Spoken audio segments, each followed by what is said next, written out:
Trois autres structures d'observation, à savoir l'ONG Plénitude et Droit, la Mission internationale de l'observation électorale des ONG et associations africaines et la Mission d'observation de la société civile africaine, ont félicité également le peuple nigérien pour le calme qui a caractérisé ce scrutin. Rahila Toucheibou et Tijani Ibrahim.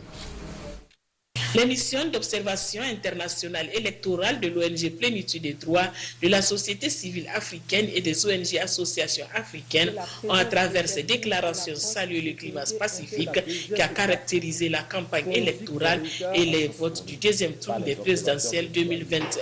Ces structures estiment que ce scrutin constitue une étape importante dans la consolidation des acquis démocratiques au Niger. La mission félicite le peuple nigérien, le gouvernement, les acteurs politiques, la société civile et l'ensemble des parties prenantes de la République du Niger. Elle salue la qualité des échanges qu'elle a eus avec toutes les personnalités qu'elle a rencontrées. La mission félicite les candidats restés en lice pour leur conduite exemplaire et les exhorte à garder cette attitude jusqu'à l'achèvement du processus électoral. La mission exhorte les candidats et leurs partisans à accepter la volonté du peuple. En cas de contestation, recourir exclusivement aux voies légales. La mission félicite les agents électoraux et les agents de sécurité pour leur professionnalisme dans les opérations du scrutin. L'acceptation des lois électorales et l'atmosphère cordiale qui ont marqué la campagne électorale et le climat paisible qui a prévalu le jour du scrutin attestent du sens de responsabilité des acteurs politiques en général et des deux candidats en particulier. Il témoigne également de la maturité du peuple nigérien comme de la commune détermination de tous les citoyens nigériens de préserver et d'amplifier les avancées démocratiques de leur pays. Notre mission invite les politiques à non point déroger du code de bonne conduite, l'affaiblissement et la consolidation de l'État nigérien devant rester une priorité de responsabilité et des acteurs nigériens, non seulement pour le Niger, mais aussi et surtout pour la sous-région ouest-africaine, puisse la sagesse animer les uns et les autres. Notre mission exhorte tous, face aux divers périls qui hantent la paix dans la sous-région ouest-africaine, d'avoir à l'idée et de ne se laisser guider qu'à cet idéal de paix pour aller de l'avant, tant pour la sous-région ouest-africaine en général que pour le Niger en particulier. Ces missions d'observation ont par ailleurs déploré l'incident survenu le jour du scrutin dans lequel 7 agents électoraux ont perdu la vie. Elles présentent en conséquence leurs condoléances au peuple nigérien, à la CENI et au gouvernement. Déclaration cet après-midi de la mission d'observation des élections libres transparentes en Afrique, MOELTA.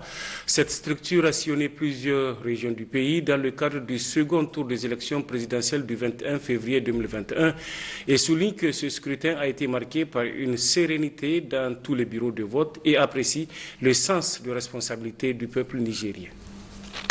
Conformément aux dispositions pertinentes du Code électoral du Niger, la mission a noté et atteste que les expériences antérieures en matière électorale ont contribué au bon fonctionnement de la campagne électorale qui s'est achevée dans le calme, la sérénité et sans incident majeur.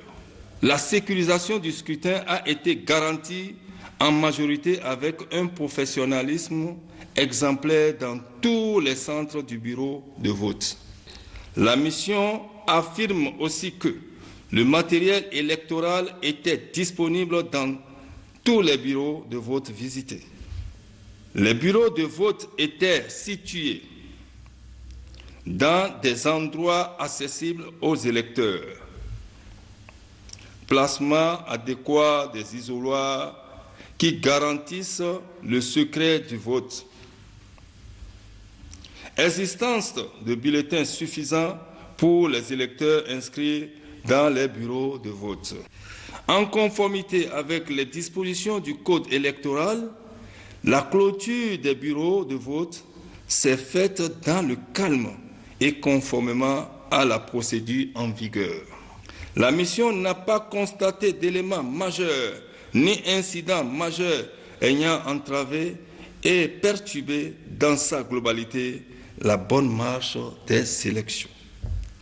La Moelta affirme que les insuffisances constatées sont mineures et ne sont pas de nature à compromettre le verdict des urnes des élections du 21 février 2021 et dit que ces élections répondent aux normes nationales et internationales d'élections démocratiques, libres et transparentes.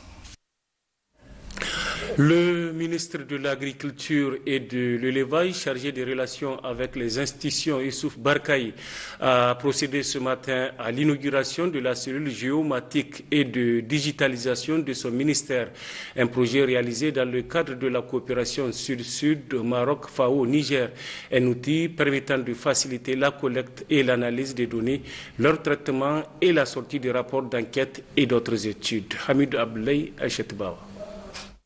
Fruit de la coopération tripartite Royaume du Maroc, FAO et Niger, le projet de création de la cellule transversale de géotechnologie et de digitalisation a été signé en novembre 2019 pour une durée de 14 mois.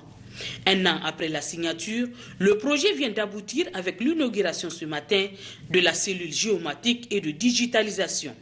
Un précieux outil qui intervient à un moment où le ministère de l'Agriculture et de l'Élevage du Niger s'est engagé dans un processus de modernisation de ces outils de collecte, de traitement et d'analyse de données statistiques et d'informatisation des opérations de recensement général de l'agriculture et du cheptel.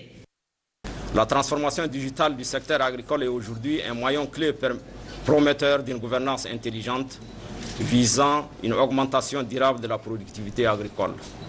Cette digitalisation globale du secteur commence naturellement par une digitalisation de l'information agricole et de la collecte de données. C'est ainsi, dans le cadre du fonds fiduciaire signé entre le Maroc et la FAO en 2014 et en référence à la conférence internationale organisée à Marrakech au Maroc en décembre 2014 sur la coopération sud-sud en agriculture, notre pays a sollicité et obtenu du Royaume du Maroc le financement d'un accord tripartite Maroc-FAO-Niger visant le renforcement des capacités des cadres de mon département ministériel en géomatique appliquée à l'agriculture. L'objectif du projet est de bénéficier de l'expérience marocaine en matière d'utilisation de nouvelles technologies de digitalisation, télédétection satellitaire et drones et dispositifs d'enquête agricole digitale dans la gestion des ressources agricoles.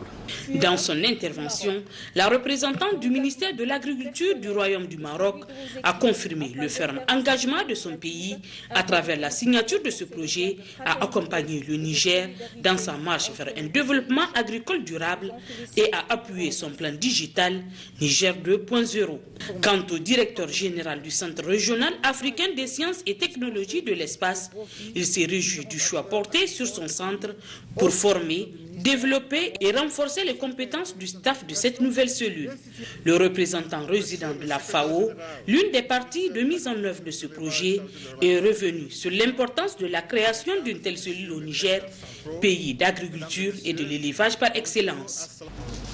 La création de cette cellule confirme l'enjeu particulièrement important de la transformation digitale dans un contexte d'accroissement imprévisible de la variabilité météorologique. Les technologies de pointe comme la télédétection satellitaire et drone, les plateformes géospatiales et les outils et dispositifs d'enquête spatiale et leur application demeurent une opportunité pour l'agriculture d'aspirer à un nouveau palier de développement durable et inclusif.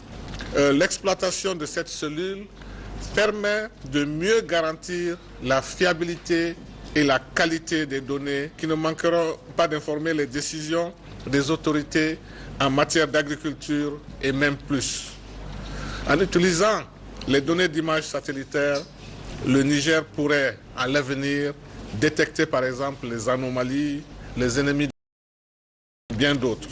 L'inauguration de cette cellule est suivie par la remise des attestations aux agents ayant suivi une formation de 60 jours sur la digitalisation et la géomatique.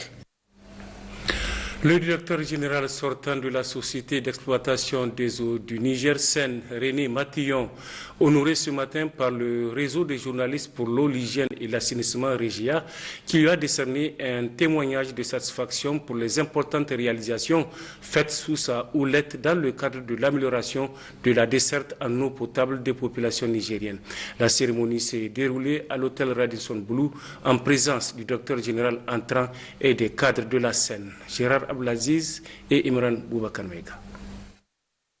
Nommé à la direction générale de la Société d'exploitation des eaux du Niger, SEN, en 2016, René Matillon s'est aussitôt arrivé à Niamey attelé pour une amélioration significative de la desserte en eau potable des populations nigériennes. C'est ce qui lui a valu un témoignage de satisfaction du réseau des journalistes pour l'eau, l'hygiène et l'assainissement Régia, qui œuvre inlassablement pour l'accès à l'eau potable de tous. Le réseau des journalistes pour l'hygiène et l'assainissement, M. le secrétaire général, a bien voulu vous témoigner de sa gratitude pour tous les efforts consentis, pour votre engagement, votre détermination et votre leadership dans l'amélioration de la desserte en eau potable en milieu urbain au Niger. Effectivement, pendant votre séjour de 4 années au Niger, vous avez su, sur votre leadership, mettre en place un système extrêmement important qui a permis d'abord d'unir la famille SEN et de rapprocher la SEN auprès de la clientèle. Monsieur DG, au regard de tous ces efforts, nous vous décernons ce témoignage de satisfaction en guise de notre reconnaissance et nous vous faisons en même temps ambassadeur pour l'eau, pour notre réseau de l'eau, l'hygiène et l'assainissement au Niger. Merci beaucoup. Mais le directeur général sortant de la SEN, c'est également le travail bien fait, la rigueur et l'innovation.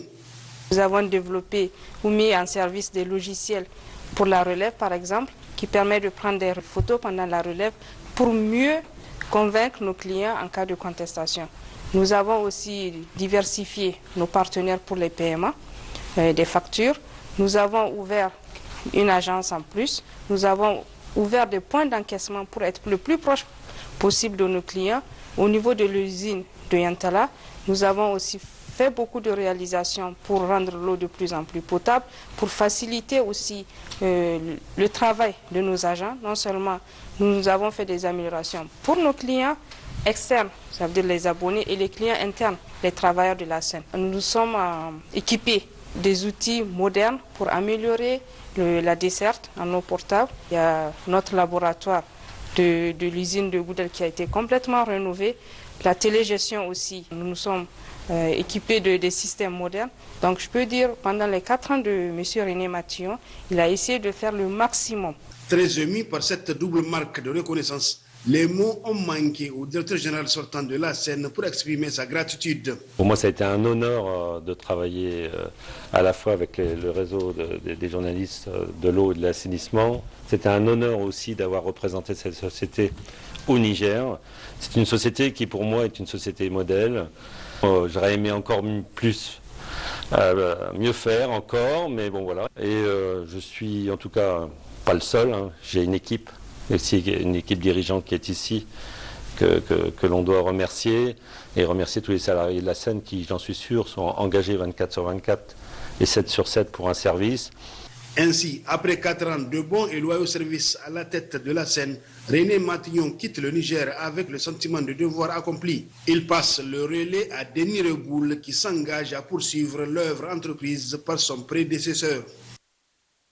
Ouverture ce matin dans la salle audiovisuelle de l'UNESP de Zender d'un atelier de la revue annuelle régionale du programme de la coopération Niger-UNICEF 2019-2021 au titre de la région de Zender. Précision Nana Balkissa Kader et Laouli Hussein.